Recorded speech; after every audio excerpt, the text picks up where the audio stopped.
यह खबर बहुत ही महत्वपूर्ण है और इस खबर को सुनने के बाद और देखने के बाद आपको यह समझ में आ जाएगा कि अरविंद केजरीवाल जी कोई भी बयानबाजी देते हैं, इसके पीछे उसका लॉजिक नहीं होता है। और उसके बाद आपको एक वीडियो दिखाएंगे कि कैसे केजरीवाल जी ने नमक हलाली किया। पहले इस ट्वीट को आप पढ़ें जो अरविंद केजरीवाल ने लिखा है। केजरीवाल जी ट्वीट में लिखते हैं, प्रधानमंत्री जी, दिल्ली पुलिस आपके अधीन आती है, क्या इसकी जांच होगी? क्या दोषी जेल जाएंगे? और साथ में यह पेपर कटिंग भी अटैच किया है। जरा ध्यान से पढ़ें इस पेपर कटिंग को दोस्तों। अगर नहीं पढ़ पा रहे हैं तो मैं पढ़ देता हूं, स्क्रीन पे ये रहा आपका। दिल्ली पुलिस में 350 करोड़ रुपए का घोटाला, छोटे मोटे कार्यों और प्रोफेशनल सर्विसेज के नाम पर गड़बड़ झाला, विजिलेंस जांच के आदेश। केजरीवाल जी, जिस पेपर कटिंग को आपने संलग्न किया है, लगता है मोदी जी पर सनसनी बनाने के चक्कर में उसकी हेडिंग पढ़ना भूल गए। विजिलेंस जांच के आदेश हो चुके हैं। बौखलाहट में आकर के जिस तरीके से नरेंद्र मोदी जी को बदनाम करने की कोशिश कर रही है आम आदमी पार्टी सरकार, इससे वह खुद एक्सपोज हो रहे हैं। अब आप यहां पर यह बताएं कि जिस तरीके से दिल्ली में शराब घोटाले हुए, चाहे और भी तमाम बड़े बड़े घोटाले हुए, उसमें आपने क्या एक्शन लिया? विपक्ष तो यही सवाल खड़े कर रही है कि आपने क्या कदम उठाए हैं। पहले तो ट्विटर ने आपके ब्लू टिक को हटा दिया है।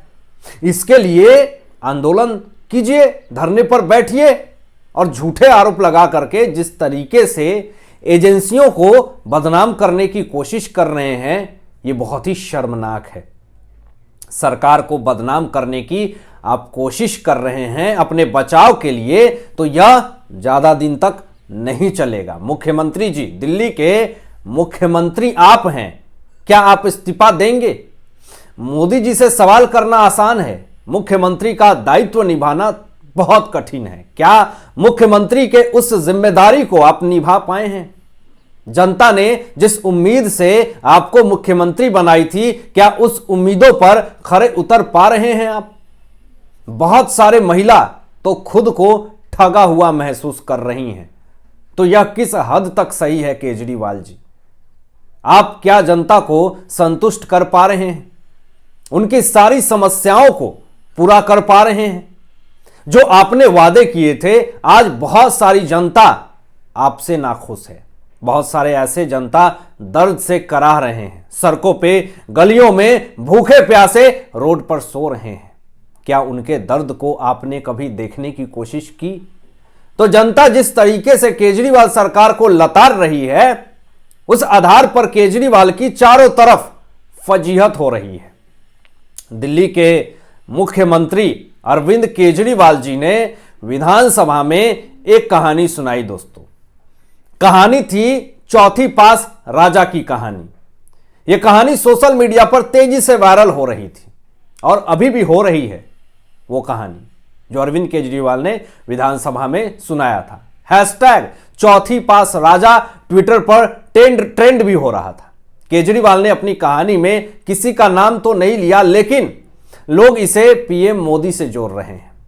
इससे पहले भी केजरीवाल विधानसभा में भाषण देकर के प्रधानमंत्री नरेंद्र मोदी की शिक्षा और डिग्री पर सवाल उठा चुके हैं। वही केजरीवाल की कहानी के जवाब में भाजपा के कपिल मिश्रा जी ने नमक हराम की कहानी सुनाई।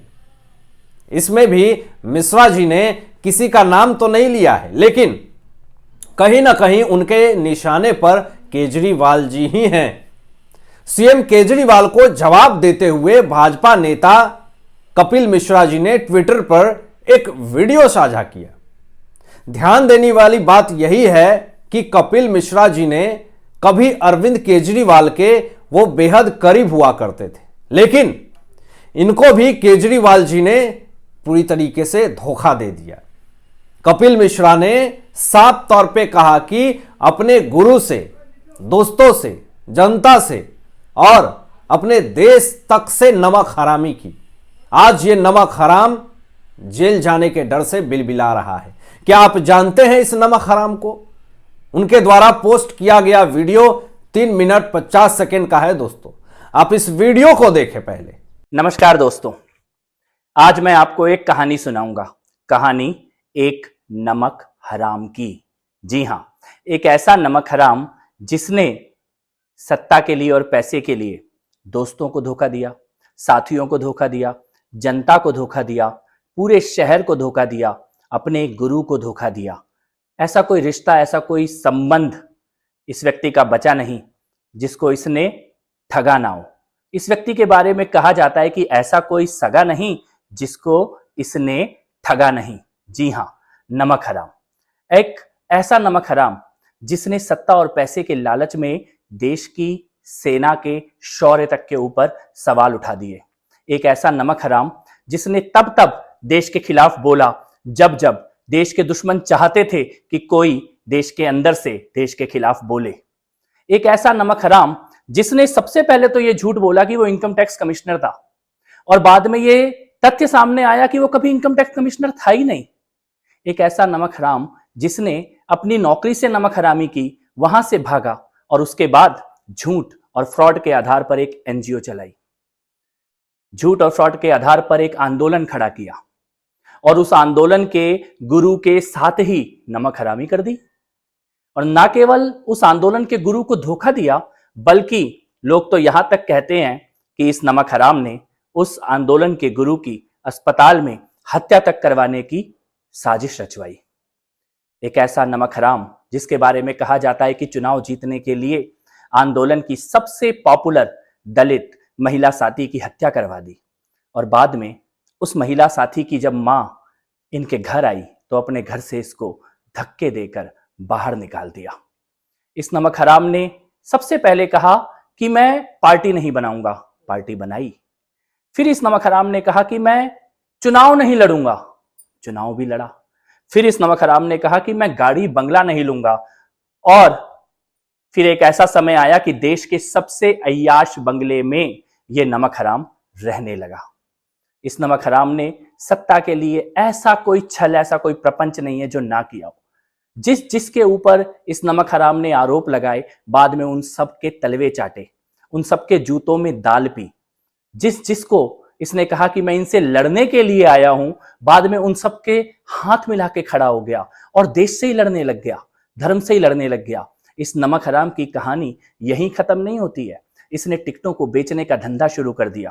आंदोलन के और पार्टी के साथियों को सत्ता में आते ही एक एक करके चुन चुन के पीठ पर छुरा भोंकने लग गया, मारने लग गया, खत्म करने लग गया, बाहर करने लग गया। इस नमक हराम ने काले धन का, हवाला का एक ऐसा नेटवर्क खड़ा किया और शराब की दलाली के धंधे में कूद पड़ा। लेकिन ये इस नमक हराम की सबसे बड़ी गलती साबित हुई। ये नमक हराम फंस गया। इसके दो सबसे मजबूत साथी जो शराब की दलाली में, हवाला में और काले धन में इसका साथ देते थे, वो पकड़े गए और जेल चले गए। अब इस नमक हराम को डर लग रहा है कि ये भी जेल जाएगा। जेल जाने के डर से ये नमक हराम फड़फड़ा रहा है, बिलबिला रहा है, कुछ भी बक रहा है, अनाप शनाप, किसी भी तरह से जेल जाने से बच जाऊं, कुछ ना कुछ ऐसी आग लगा दूं कि मैं निकल जाऊं, बच जाऊं। लेकिन कानून का फंदा इस नमक हराम के गले पर कस चुका है। अब ये बचने वाला नहीं है। क्या आप जानते हैं इस नमक हराम को? कौन है ये नमक हराम?